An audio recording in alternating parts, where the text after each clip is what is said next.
All right, welcome back.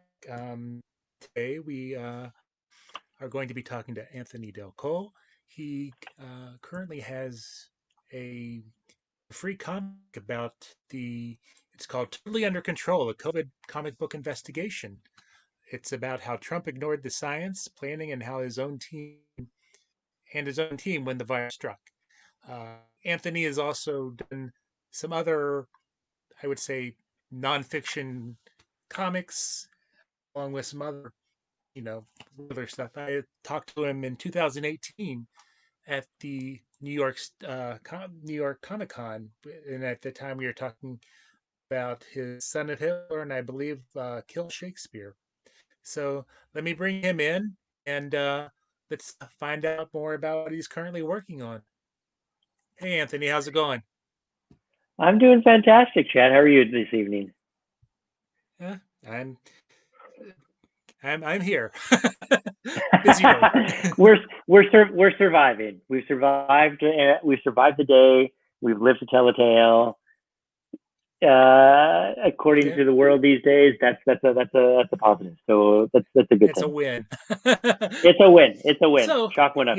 yeah, so before we get to started talking about what you're currently working on, do you remember maybe the first comic book that you read, or what got you interested in the medium? I am embarrassed to admit that I can't remember the exact first comic. I mean, I grew up in northern Canada, way north. So if you're in Toronto, drive straight north for about 10 hours. That's where you'd find my parents are still there. And we used to go to the local convenience store, and there'd be comic books there. And I can't remember exactly what was the first one, but I remember one of the first ones was an Alpha Flight comic. I think it was Alpha Flight. I think it might have been 17. It's basically where the Alpha Flight meet and fight Wolverine. And I remember that cover where Wolverine's getting decked, and it's one of the in motion shots, and he's falling over because he just got decked.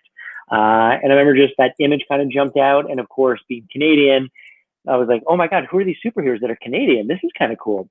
And so that was, I remember reading that one. I remember letting that one, I think I left it outside in the rain. And so, I remember picking it up later and it had like the little bubbles because it had been in the water or you had gotten wet, but I still loved it. So, yeah, I mean, that's the first comic book I can remember. I mean, I was never huge into comics at that point. I was a big fan of Batman. I was a huge fan of GI Joe. I mean, GI Joe. I probably had more GI Joe comics than others at that point. Um, but yeah, I mean, I really enjoy the medium, and it was a fun way to kind of get into superheroes. It was a fun way of getting into literature. I mean, I was already an avid reader at that time. But yeah, I mean, to me, it was a new way of telling stories, or not telling stories, but a new way of experiencing stories. And so yeah, it was a lot of fun.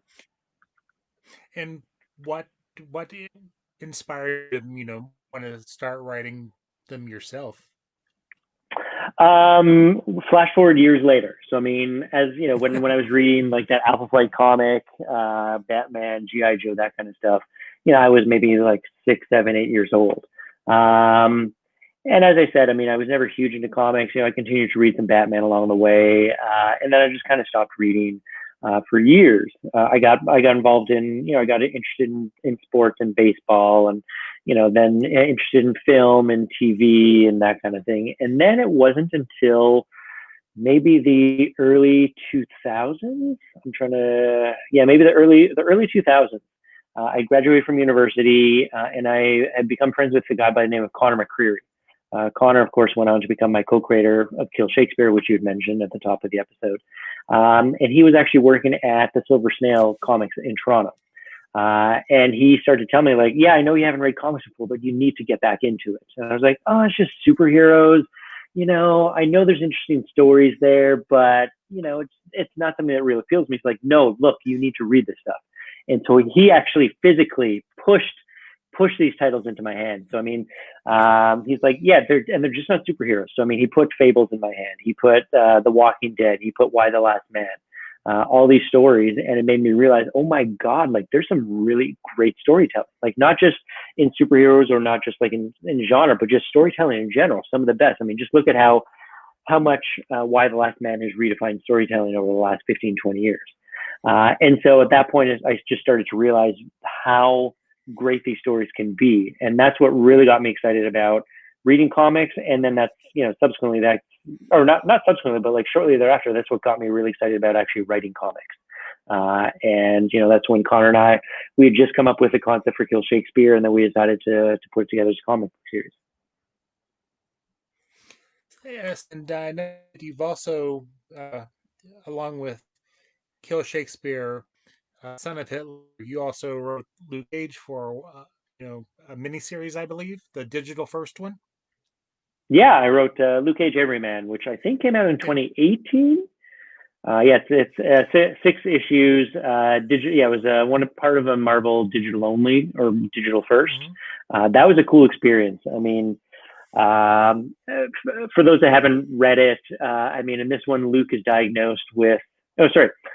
Luke Cage, everybody knows as this bulletproof man, the man that physically cannot be beaten, but internally something completely different. So in this one here, he's battling this serial killer that's taken down the 1% in Harlem. It's the middle of this horrible heat wave, and on top of that, he's diagnosed with CTE, chronic. Oh my God, I'm forgetting what it is. Chronic traumatopathy. No, chronic traumatic encephalopathy. Basically CTE, or what the football players are being diagnosed with these days. So that was a fun experience. It was great writing my first quote unquote superhero comic, working with Marvel, working with some great editors there, an amazing artist, Chenoy Lindsay, who's also Canadian. Yeah, it was a great experience. Sorry, I answered what I thought might have been a question. Yeah, that's no. I was just that. No, that's fine. That was some. That's a good back. I think my question was, so I usually ask when I'm, doing an interview, what inspired you to make the comic? But obviously, you know, the comics that you've, I guess, doing recently based on the Trump administration and the royal family, those are, real life events. I guess, what made those, you know, say to you, there needs to be a comic about, what's going on to get this information out. Absolutely. I mean, this is a situation where I was actually approached. I mean, first of all, it all came through Josh Adams. So Josh Adams is the artist on Totally Under Control and The Great Escape, and then No Quid Pro Quo, which was our first comic. So we've done 3 now with Business Insider. And again, all roads lead to New York Comic Con. So last year at 2019, Josh met with one of the editors, Walt Hickey. Business Insider, or Insider.com, had put out like a picture book version of the Mueller report earlier that year, and that had a certain amount of success. And so they thought, hey, let's do this nonfiction comic storytelling. Let's do a little more often. And so I think they were scouting for talented artists and creators. And so they met Josh. They really liked his work. Josh hadn't done anything with them before, but I mean, I think there might have been a pre-established relationship. I can't remember. And so they met with him, and then Josh realized, oh my God, there's a lot of work here. Like if I'm going to be the artist, I don't have the time to do the writing too. Like that would just be too much. And so he actually called me up. Josh and I have known each other for about 5-6 years. We met at a Comic-Con, and we've been trying to find something to work on. So he approached me and said, hey, I might have something going on here with Business Insider. Would you be interested? And I've always been a political junkie. I mean, growing up in Canada, I knew everything about Canadian politics, because in Canada, you're also exposed to everything that's happening in the US. I was fairly familiar with that. And now my wife and I have lived here in the States now for 6.5 years. I can't believe it's been 6.5 years. And so, yeah, I mean, I already follow all this stuff anyway. So when he approached me, I said, hell yeah, like this would be great. And so then we sat down with them, and the challenge at the beginning was to try to figure out, like, what's the first story we're going to tell. Like, we threw out a number of different options that were there. Insider had a couple suggestions. Walt and Nicholas Carlson, who's the global editor-in-chief, as well. I mean, we had some ideas, and then we decided to do, because impeachment was going on, and that was the biggest story. Let's do that. I mean, because the whole point of these stories is not just to kind of let's gloss over stuff, but let's do a deep dive in an interesting manner, because something like impeachment you hear all this stuff. So what is Burisma Holdings in the Ukraine? What was Giuliani doing? Like where was he at these particular times? What were all these conspiracy theories about servers and all that kind of stuff? Like because we're hit over the head with all this information on a daily basis, especially over the last 4 years. It's tough to kind of do that deep dive where you're like, okay, so can you give me like a simple scripts notes version of like what exactly went on and what led to this moment? And that's what we decided to do with the comics. And so the first one, like I said, was about impeachment. That was released in February, and that was sort of like, here's Nancy Pelosi, here's her making she's on the fence, she's not sure if she's going to make a decision, and then we cut. Oh, great, yeah, you're posting it, you're bringing it up right now. And then should we have a trial for impeachment? And then we go through every single point that led up to that moment. And so yeah, it's sort of this deep dive. Myself and Josh are huge political junkies, and so based on the success of that one had hundreds of thousands, if not millions, of page views, and it did phenomenally well. And then Insider said, well, let's do it again. And then that's when we came up with Harry and Meghan. The Great Escape, why Prince Harry and Meghan Markle left the royal family. And now the third one obviously that just came out last week, which is totally under control, which all about Trump's response. Totally. Trump's response to the COVID crisis, I guess, from January through to April. And I mean, it's despite the fact that I wrote a lot of the script back in April and May, and maybe a touch in June. I mean, we're now in mid to late September, and it's still eerily relevant. And it's something that will be relevant for, who knows, the next 12 to 18 months, depends on how long that vaccine takes. So, it's a lot of fun and it's a lot of work. But yeah, we've really had a great reception. This is potentially, I don't know, I haven't actually sat down and crunched the numbers. These might be the most read comics I've ever created in terms of like pure page views, in terms of pure readers. So I mean, as a creator, it's great to be able to put out something that's free and gets a lot of people reading and talking about it. And I've been lucky 3 times this year. I've trended on social media, and 2 of those times it's been because of these Insider comics. So I'm very happy about that.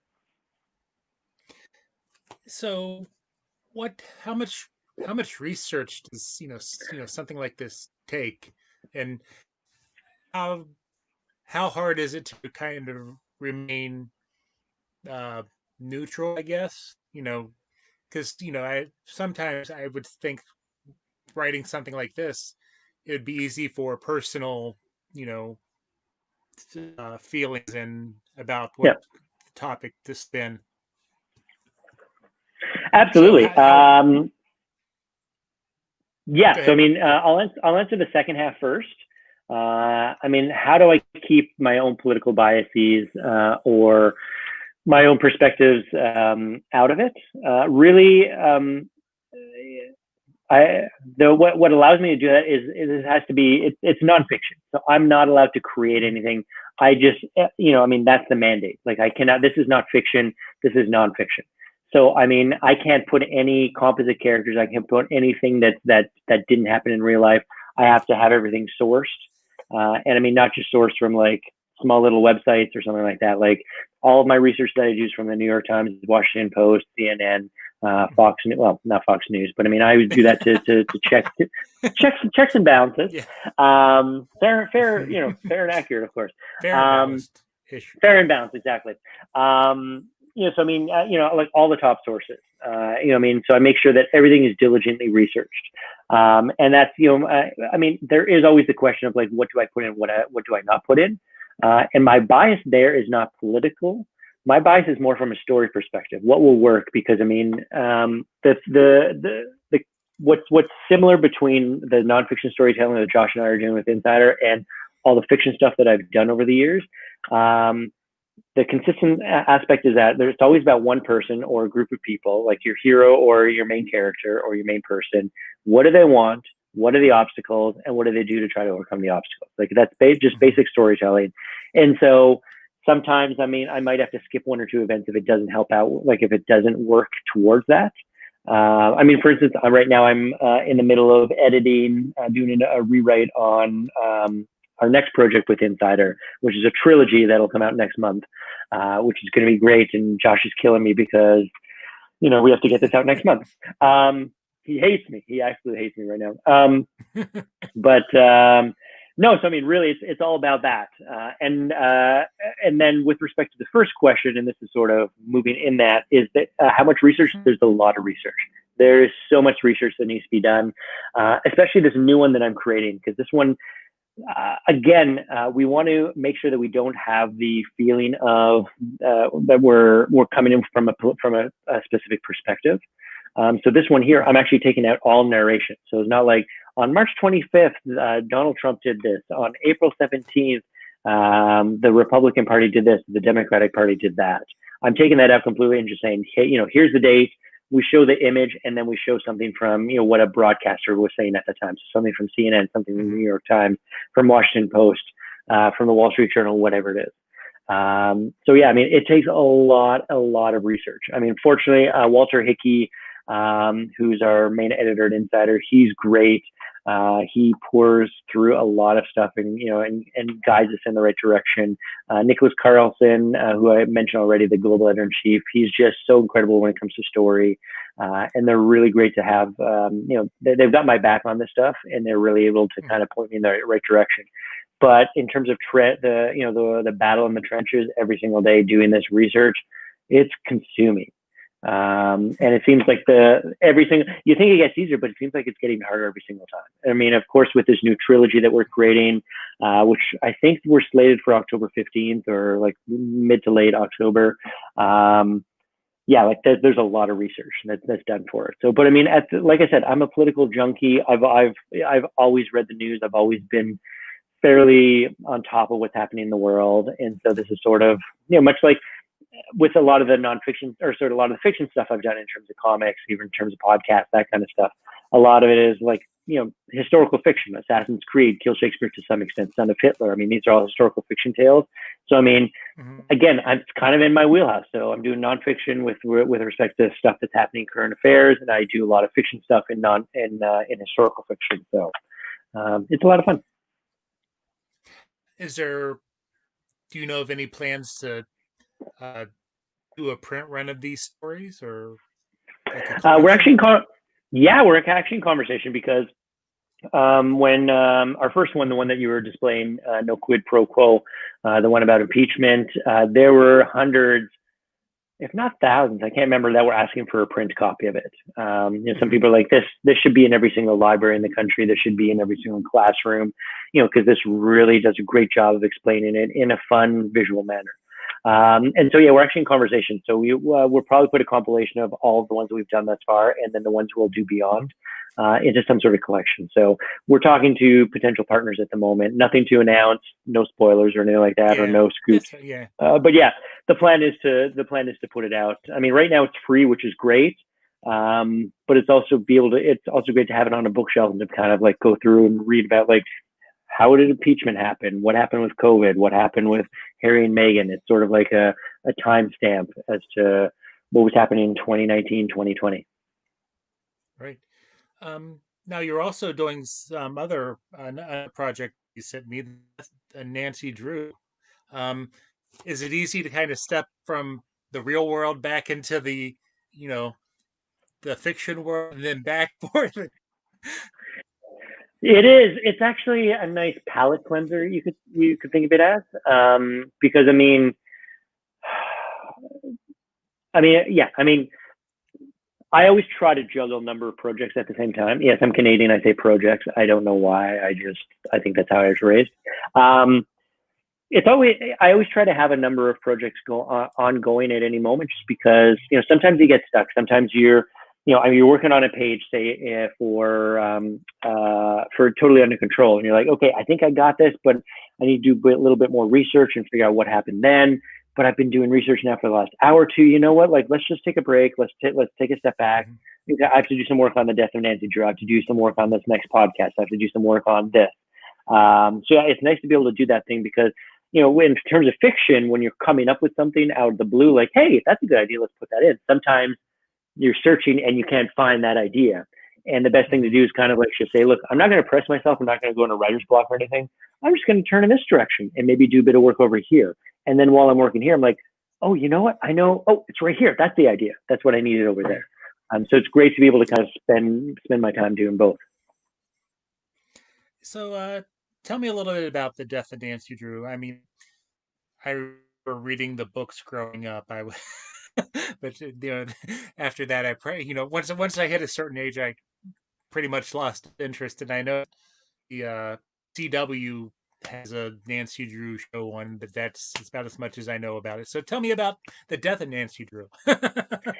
Certainly, the death of Nancy Drew is obviously, obviously we have the characters of Nancy Drew. We have Frank and Joe Hardy, aka the Hardy Boys, who have been around. The Hardy Boys have been around for 93 years now. Nancy Drew's been around for 90. It's her 90th anniversary. She looks good for 90 these days. And the boys look pretty good for 93. But yeah, I mean, they've been around for years. As you mentioned, you read the books when you were younger. I read the books when I was younger. I loved them. We've had numerous generations over these almost a century that have enjoyed these books, enjoyed these characters. And so it all began maybe about 5 years ago. I know it's one of the things you learn about in comics is that it takes years and years for these things to come to fruition.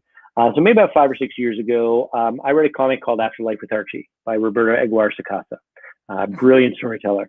He created Riverdale on CW and then all the various spinoffs.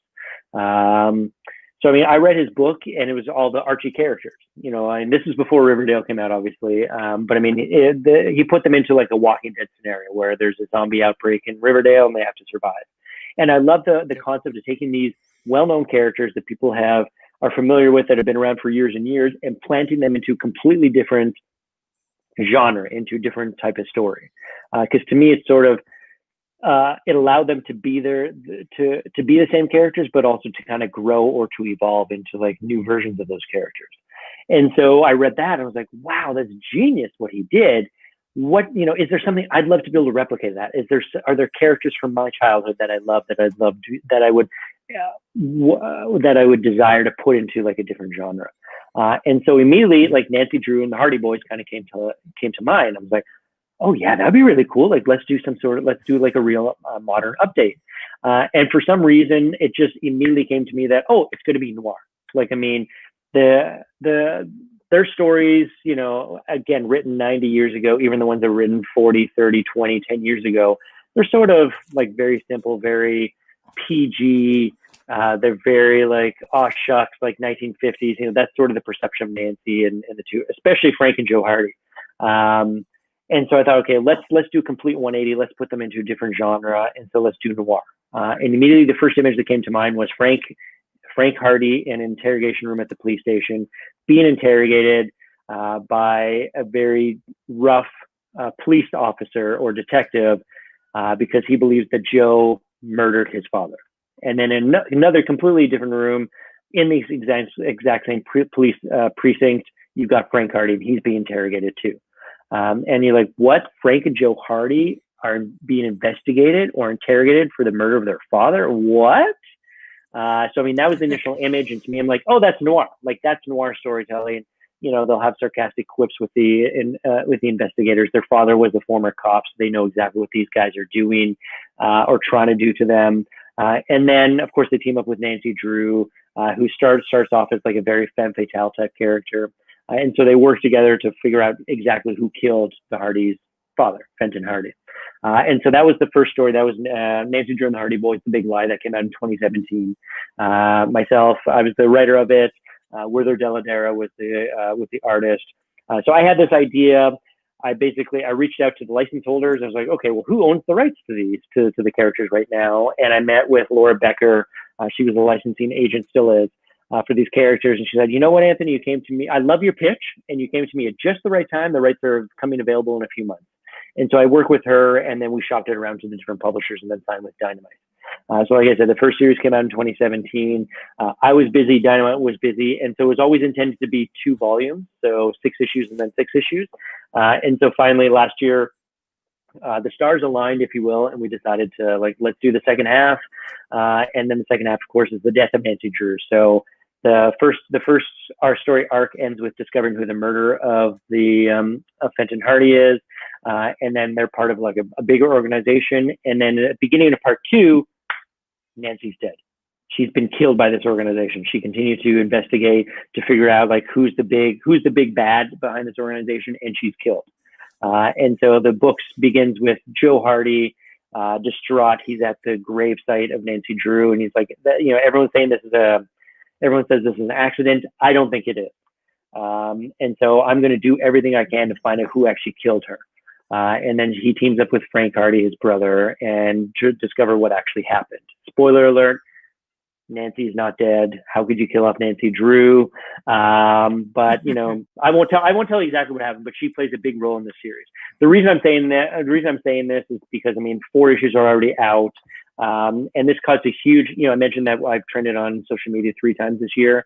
The first time was back in late January when the series was announced. Everyone was up. It was a huge uproar. Everyone's arms were up. How dare you kill off Nancy Drew, especially on her 90th anniversary? On top of that, you're doing it so that Frank and Joe Hardy are going to solve the case. Really, they're incompetent. Nancy should be solving their murder. Of course, we got allegations that we were fridging Nancy just to help out with the character arcs for the 2 brothers.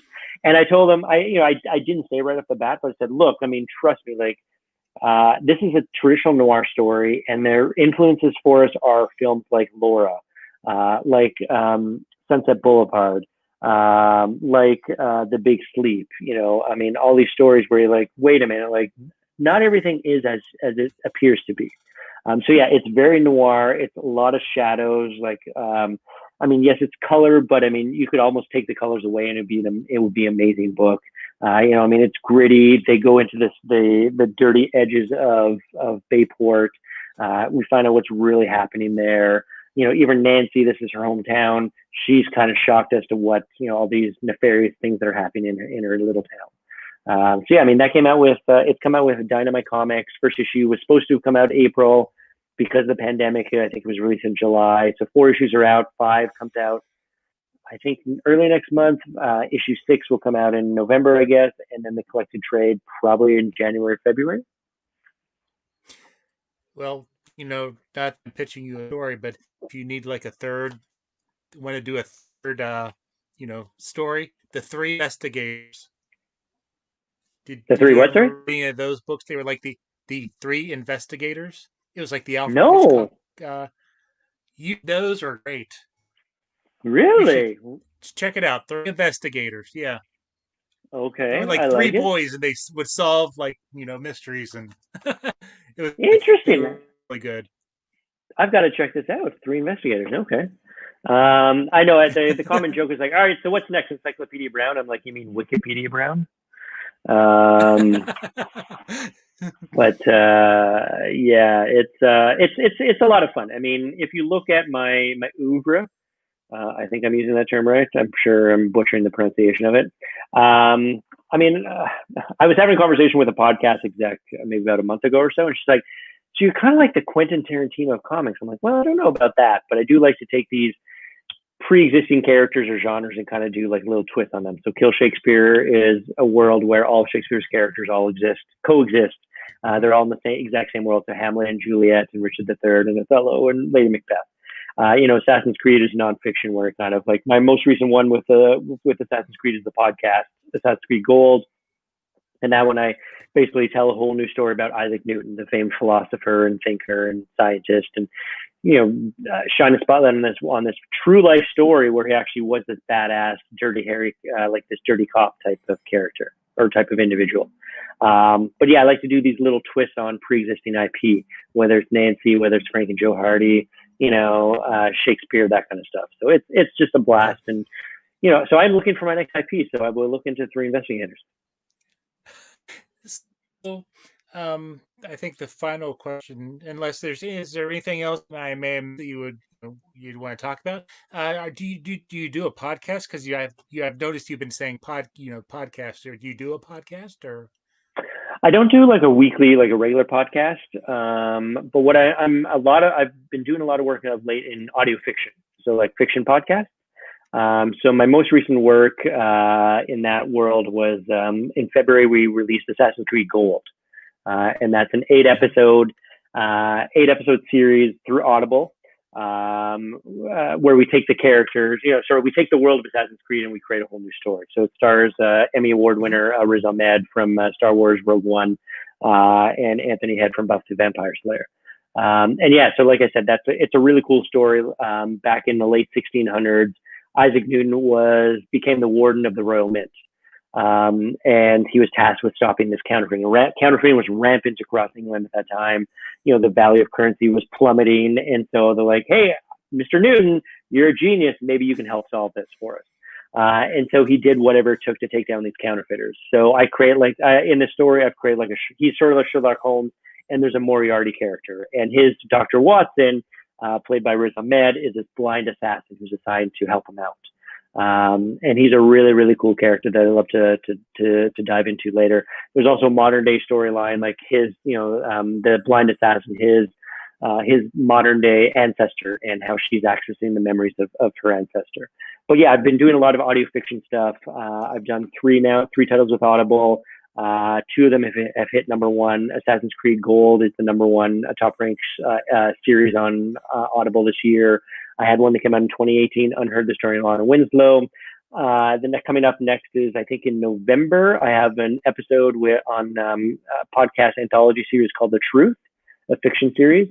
So I have one off there. Basically, it's a holiday crypto heist, you could call it. So that comes out then, and then I've got a number of other things that I'm working on at the moment that I can't really discuss. So, but yeah, I love the medium. I love comics, and I also love the medium of fiction podcasts. I mean, when I grew up, like I said, in northern Canada, way up north, on Sunday mornings, my local radio station used to broadcast like the old classic radio serials and dramas from the 30s and 40s. Who knows what evil lurks in the hearts of man, the shadow knows. Starring Orson Welles, like that kind of stuff. Exactly, the shadow. Exactly. Harry Lime, that kind of stuff. And so I love listening to that. And here we are, X number of years later. And fiction podcasts to me is the next big storytelling medium, because everyone listens, everyone creates podcasts, everyone's listening to podcasts, whether they're commuting, whether they're at home doing chores, whether they're at the gym, whatever it is. They're listening to podcasts. And to me, people are looking for how else can I be entertained through podcasts? There's only so many conversations you have that are just a bunch of people just chatting. So yeah, man, I just love the space. There's some really innovative stories happening. There's superhero stories being told. The Wolverine series, seasons 1 and 2, written by Benjamin Percy, are phenomenal. Through Stitcher.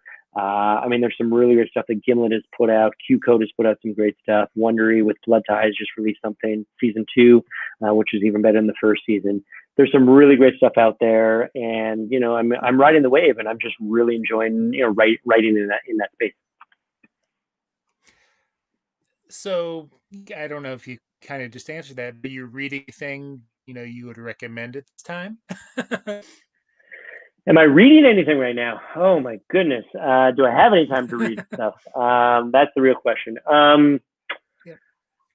Oh wow. Oh, we should have prepped me for this. I could have sat down and written down. Sorry.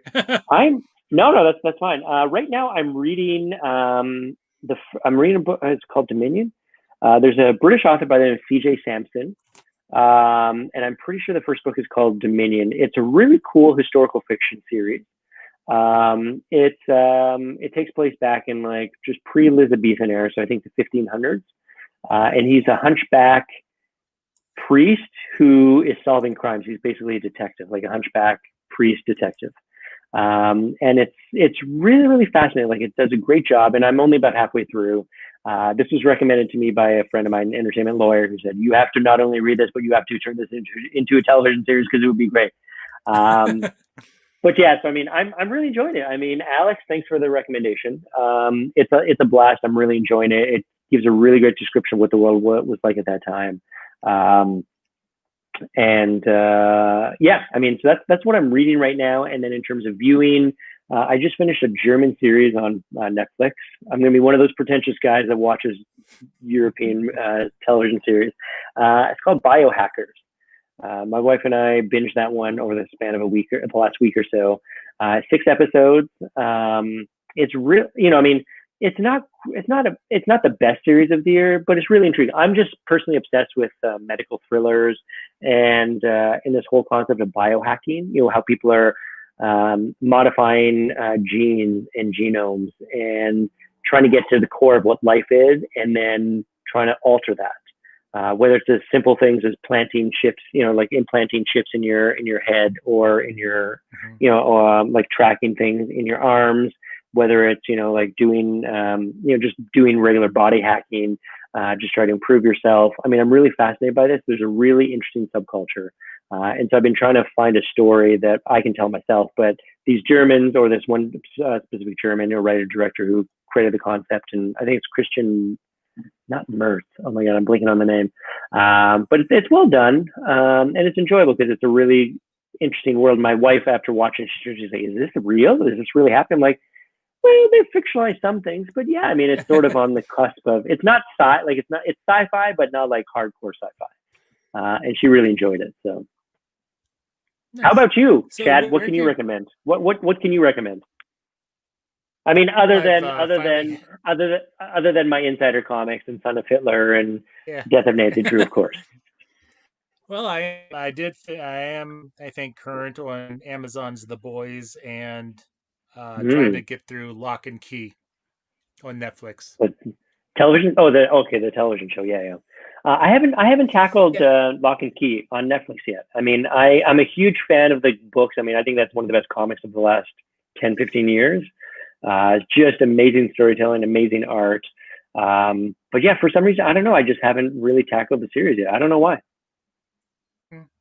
And my comic book reading is kind of all over the place. I also write lists for CBR, so it's usually whatever list I'm working on. I'm trying to find stuff about. Oh, I didn't Oh, know you did the list on there. I didn't know you did lists on yeah. CBR. The lists that you guys create are amazing. I do. You have no idea how much I lean on that for research. Like, I mean, when I'm oh no, when I'm putting together a pitch for like a superhero comic or something like that, or just in general, like storytelling in general, I'll always Google something and CBR comes up with the best list. So thank you for helping me out so much. So, uh, kind of wrapping up, where can people find, your stuff, find you on social media? Absolutely. I mean, in terms of the Insider Comics, you can just go to insider.com, or you can just Google, Trump, Corona, comic, Insider. Okay, the best place to go to anthonydelcol.com, ANTHONYDELCOL.com. That's my website, and that'll send you to all the social media channels and that kind of stuff. So, Twitter, Anthony underscore Delcol. That's probably the best place because there's links to everything on there. I've got an Instagram account, but I very rarely post on there. Facebook, I have it, but I try to stay away because I know the Russian bots are trying to or will take me over. But yeah, the best resource. All of my past books: Kill Shakespeare, Son of Hitler, Nancy Drew, and the Hardy Boys: The Big Lie. That's on Amazon, of course, Barnes and Noble, any comic shop or any bookstore that has graphic novels. But yeah, in terms of the Well, Insider Comics, hop on to insider.com. You can find them there, and they're free. They're free, and they're amazing, and they're very insightful. yeah, I just want to say that I've read the impeachment one, and I'm working my way through the COVID-19 one, and it's some very interesting stuff you're doing. Thank you. I mean, I've had so many people, especially over the COVID comic, that have said, "Oh, I got so angry reading your book or reading your story," and I'm like, "You're mad because of the action, right? Not because of my writing. I hope that's what you're trying to say." How dare you write this? Yeah, exactly. Yeah. So you're the one to blame. I'm the one to blame. Yes, yes. That's yeah, yeah. I could use all kinds of yeah. I could use a number of Donald Trump quotes, but I will choose not to. Well, I want to thank you for taking the time this evening to come and talk to us. And if you ever have any other thing you'd like to talk about, you're more than welcome to come back and you know I'll definitely let you know when this comes out. I'll include all your links, and stay safe and stay healthy. Yes, yes, you too. I mean, everyone just, I know it's, I mean, it seems like the world's getting better, but I mean, we just need to be safe, wear a mask, and, respect your neighbors. Try to be a good neighbor. And that's everyone in society. So, yeah. All right. Well, have a good evening, and thank you very much. Thanks a lot, Chad. This was a lot of fun. All right. And I'll let you know when this is out. Yes, you too. All right. Good night. All right. Thanks.